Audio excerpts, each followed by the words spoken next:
Okay, Derek's going to feed me angles 1 through 17. It doesn't matter if he stabs, slashes, or pummel strikes. My goal is just kind of see where it's coming at. I'm going to kind of move out of the way or fade or slip, and I need to kind of follow the force. So typically follow the force is when it's kind of in that later phase. So if you're meeting the force, if he comes at me right away, I meet it early. That's typically meet the force. But I might have met it late or miss. I'm like, oh shoot, it's still coming at me. Then I follow it from the other side. Or if my hands, give me the same angle. If my hands are crossed, if I happen to be in a cross position where this hand happens to be there, it might work. Or I have the hand here, he comes at me, I may, oh shoot, I gotta unsheath it, and I don't have time to block it, so it ends up being a parry.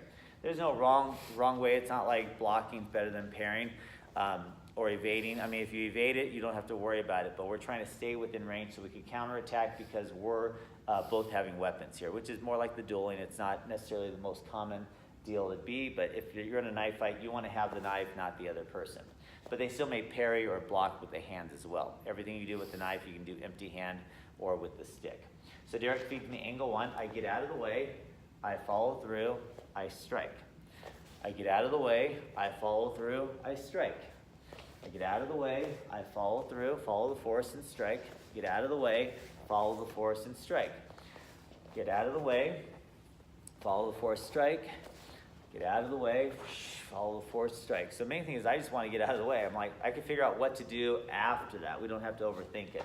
He goes for the opposite thigh. He goes for the eyes, same side over here. I just evade out of the way. He comes at me, I evade out of the way. He goes straight down, I get out of the way. He goes straight up. I just kind of move to the side of him and I'm out of the way, right? He goes diagonal, diagonal. He goes up. I got to come from the underside, right? So I need to start my knife low in this scenario, right? And there's always the knife counter, so I could parry it, strike the eyes, and I still got a knife. I can parry it with the knife or without the knife. I'm going to feed Derek here. He's just going to, same thing, gets out of the way. He got time to follow the force and do an insert strike. He gets out of the way, he follows the force, he does an insert strike. And like I said, hopefully what happens here is I've let go of the knife, right? He's cut my hand. If he doesn't cut me the second time, first time it's going to be the second time. Can you do 4 again? 5, he just zones out of the way, he gets to the side. To the heart, he just gets to the side. Just as long as he moves sideways, he's going to be out of range. I'm at this side, he circles or gets around it however he wants to. I go for the thigh. He starts high, a little bit higher than me, but not too high. I'm going to go low, so he starts just a little bit above me to make it happen. I hook the eye. He's just going to loop underneath it as he evades. Same thing on the other side.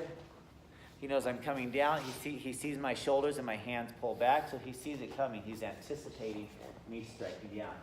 I might pull it out of my boot knife, right, or pull it out of my hip. He sees me coming up, so he's just going to follow it on the upward angle. It leaves more openings for him as well.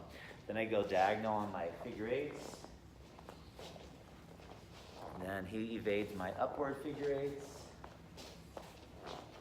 And then we do the same thing for the left side. So left hand, he attacks. I evade, I get out of the way, and I strike. And remember, this is just one little piece of the drill because I would be stabbing him right away, right? I'd be doing all kinds of stuff. You're still not limited to just the hand strikes and the defanging the snake because I've got kick insert, boom, boom. I got multiple hand strikes. I've got multiple cuts if it doesn't hurt the first time, right? You do eye strikes, you do fist strikes, whatever you want to do, pow, it's going to work. I could elbow, bang. So mix and match it how you want. Just kind of get used to something different, right? Grab the knife, stab him. Do whatever you want here, right? It could be a punch, it could be a double hand strike.